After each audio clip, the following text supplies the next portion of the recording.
Hey, salut tout le monde et bienvenue pour cette nouvelle vidéo sur la Snapmaker. Alors aujourd'hui ça va être le grand test de la partie imprimante 3D de la Snapmaker. Alors on a reçu gentiment dans le colis, dans la boîte, il y a un échantillon de 500 grammes. Donc nous allons l'utiliser pour faire les tests de cette fameuse machine.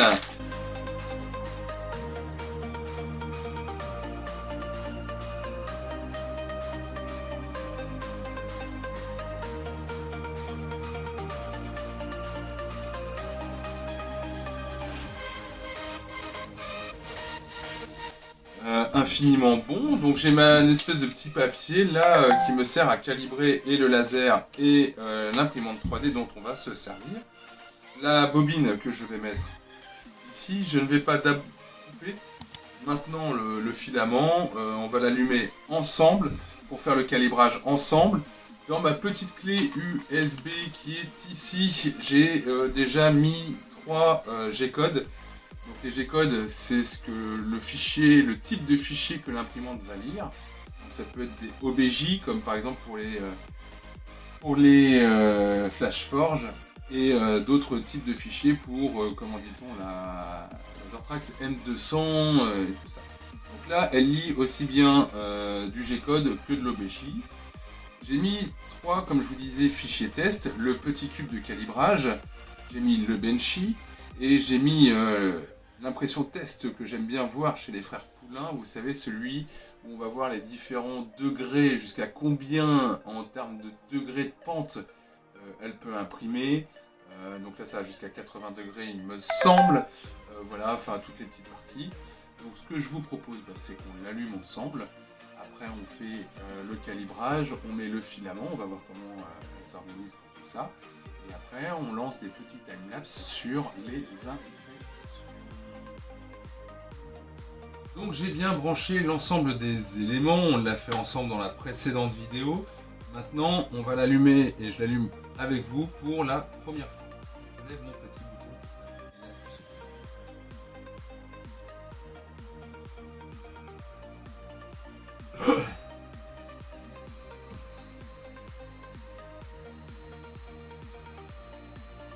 Alors, hop, je vais, comme elle rallonge, ici vous allez pouvoir remarquer que vous avez la température ici qui est à 20 degrés actuellement, le bed qui est à 20 degrés, l'elapse time 0 pour l'instant, il n'y a rien, stop, no file, setting et contrôle.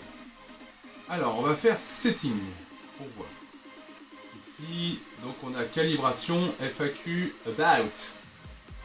En tout cas l'écran tactile, je sais pas si, hop, il suffit vraiment d'effleurer et paf, on rentre vraiment. Alors about, on a la version de base, build matériel, PLA, ABS, etc. Alors je déconseille ABS parce que ce n'est pas fermé, donc le moindre courant d'air et la moindre différence de température, on aura du warping. Résolution 500, on a toutes les informations en fait, voilà, FAQ, donc ça c'est un QR code, calibration, ok. Contrôle, c'est quoi contrôle? Change filament, home axe et jog mode. Alors on va faire change mode, change filament. Donc là ça chauffe, donc en gros il me dit que ça va chauffer à 200 degrés. Je peux rajouter, alors c'est par palier de 10 degrés ici, donc soit moins 10 degrés, soit plus 10 degrés. Voilà, donc là ça va monter à 200 degrés et actuellement c'est à 73 degrés, 79, 85, donc ça monte très très vite. Alors justement, une fois que la tête est chaude, je veux toucher à tout pour voir s'il y a des risques réels de brûlure ou pas, parce que ça fait partie des choses auxquelles il faut faire attention dans l'impression 3D, c'est qu'on peut se brûler très rapidement avec tout le système le corps de chauffe. 163 degrés, ça monte à une vitesse extraordinaire.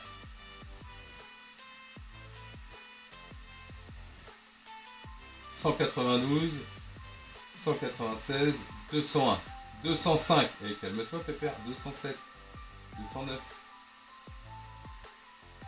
Ah voilà, ça redescend. 207, 205, 203, c'est bon. On est à 200 degrés au niveau de la buse ici. Je touche un peu partout pour voir un petit peu. Là, il n'y a rien. Là, il n'y a rien. En dessous, là, il n'y a rien. De ce côté-là, il n'y a rien non plus. Et par contre, ouais, je viens de me brûler. C'est normal, j'ai touché la buse qui est extrêmement chaude. Mais ça, c'est tout à fait logique. En tout cas, ici, vous risquez sur le corps principal strictement rien. Alors, je vais ici prendre mon filament. Donc comme je vous ai expliqué dans la précédente vidéo, c'est pas un chargement automatique mais un chargement manuel. Je prends mon filament, je le coupe en biseau toujours. Je le prends comme ceci. Là, je suis vraiment pas fan de leur système. Et toc, je l'insère ici dans un premier temps. D'accord ?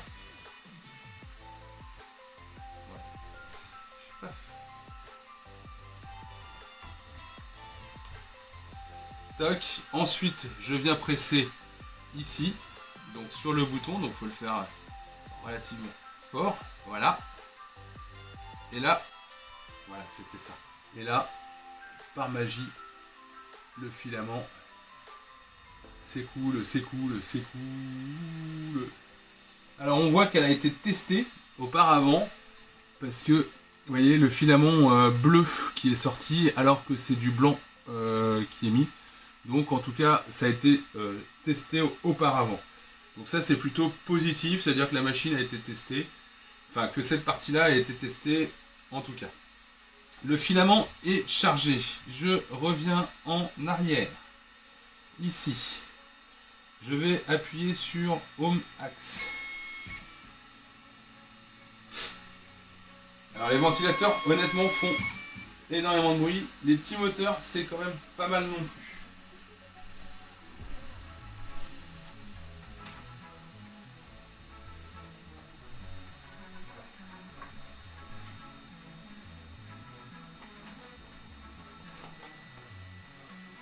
Je vais reprendre mon petit calepin pour régler tout ça. Donc on a fait l'insertion du PLA.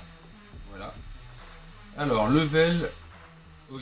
La mise à niveau du lit chauffant permet une adhésion parfaite de votre pièce sur le plateau. Merci.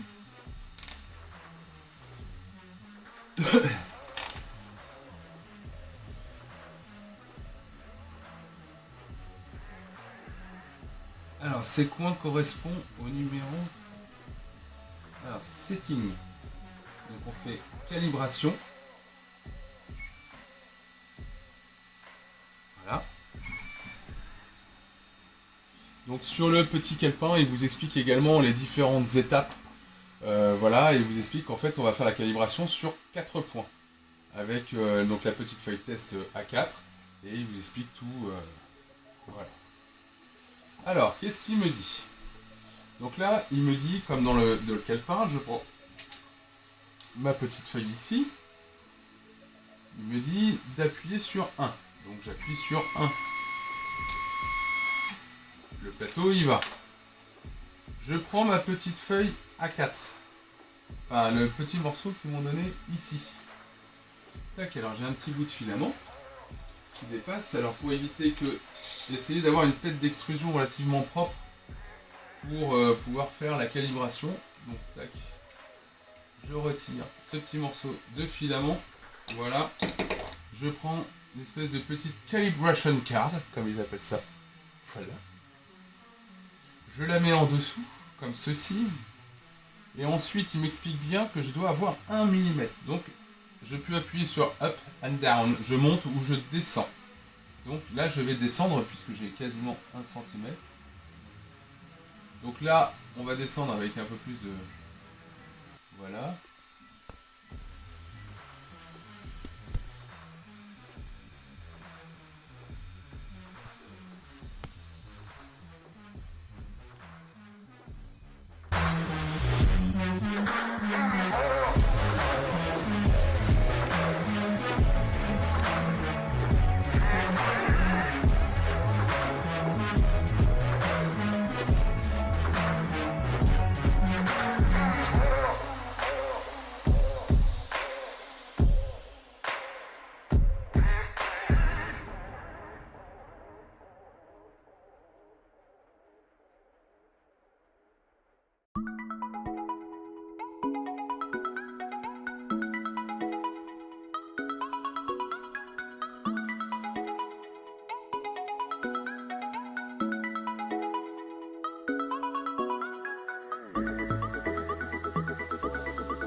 Bon, les amis, après avoir testé donc cette petite machine pour la partie impression 3D, donc je vais vous présenter les résultats et je vais vous dire mon ressenti.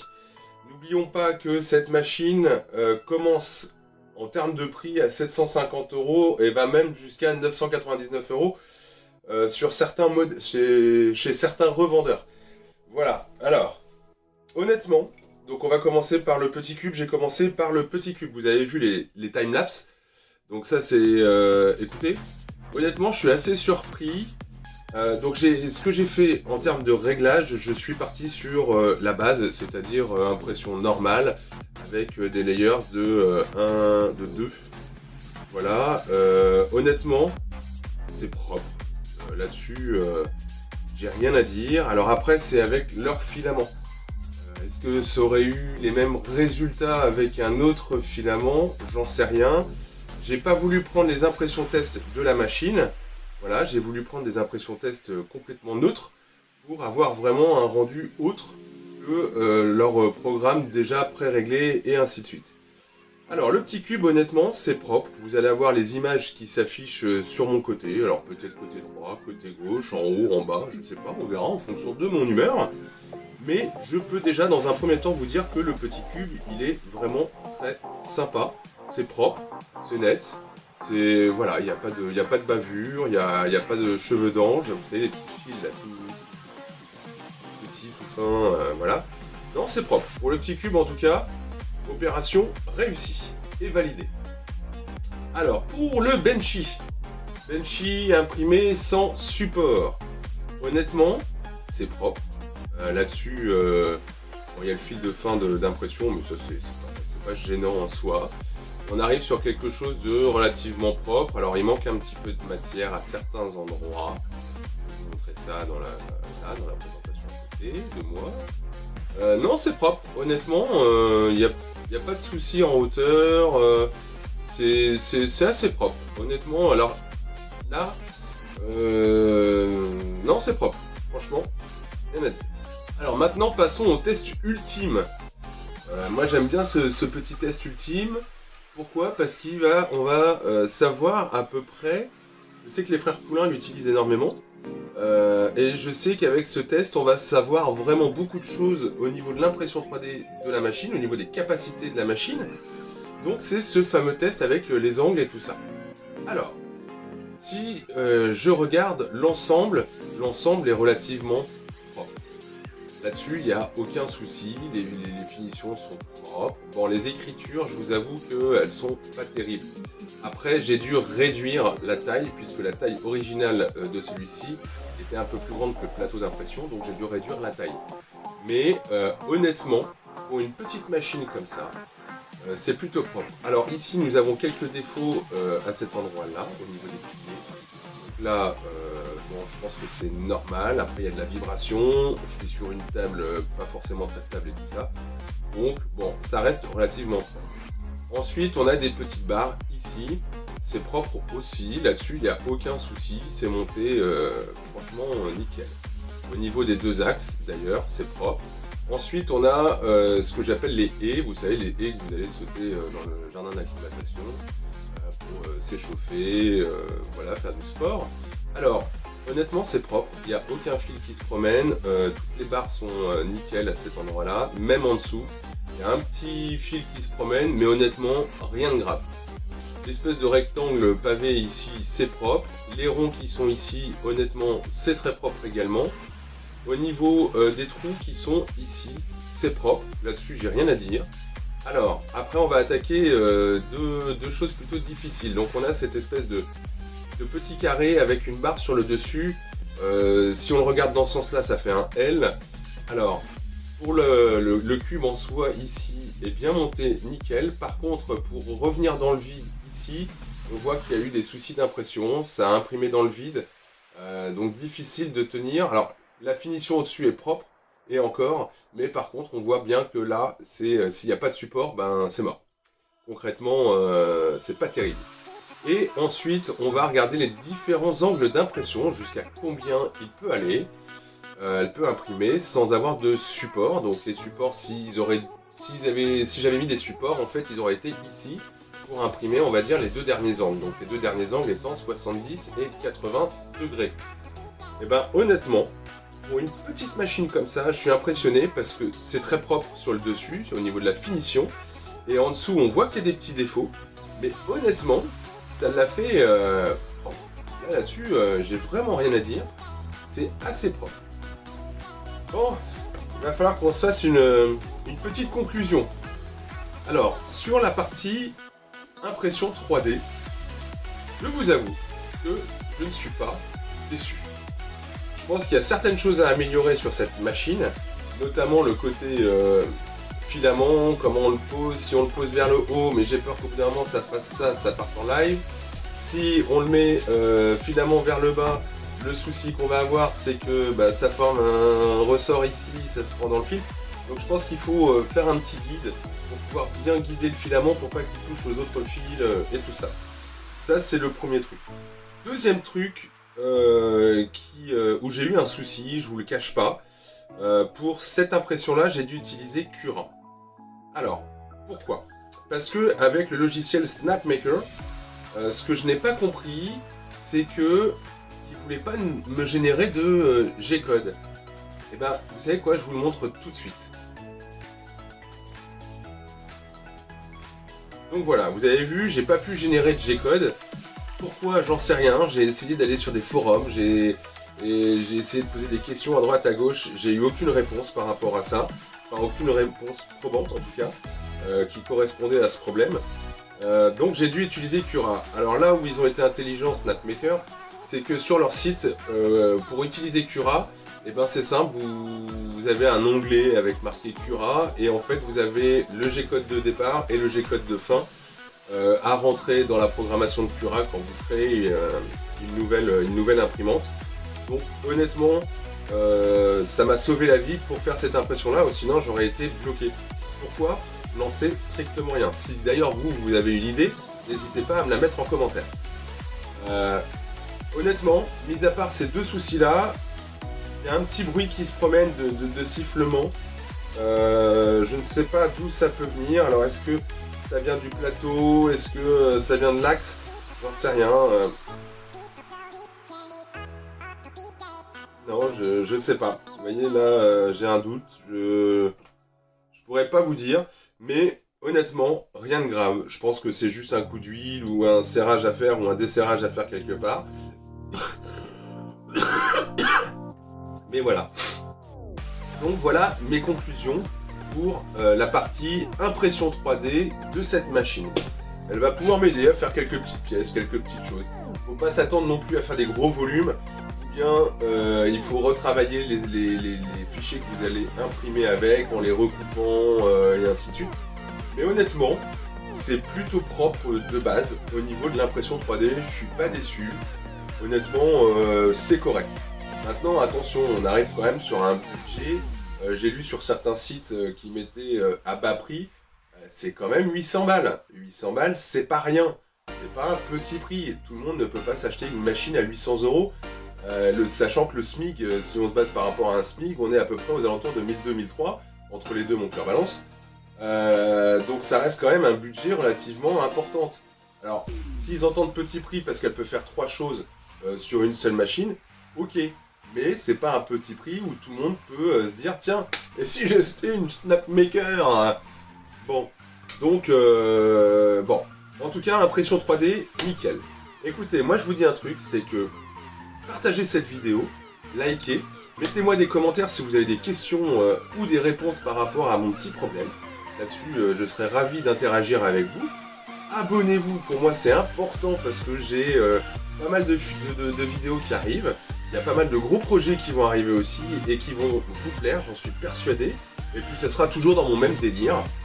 Et je serai toujours aussi franc jeu avec vous, c'est-à-dire que si c'est de la merde, je vous le dirai. Si c'est pas de la merde, eh ben je vous le dirai également. Voilà. Allez les amis, prenez soin de vous, je vous dis à bientôt. Allez, ciao, bonsoir. Ah, ciao, bonsoir.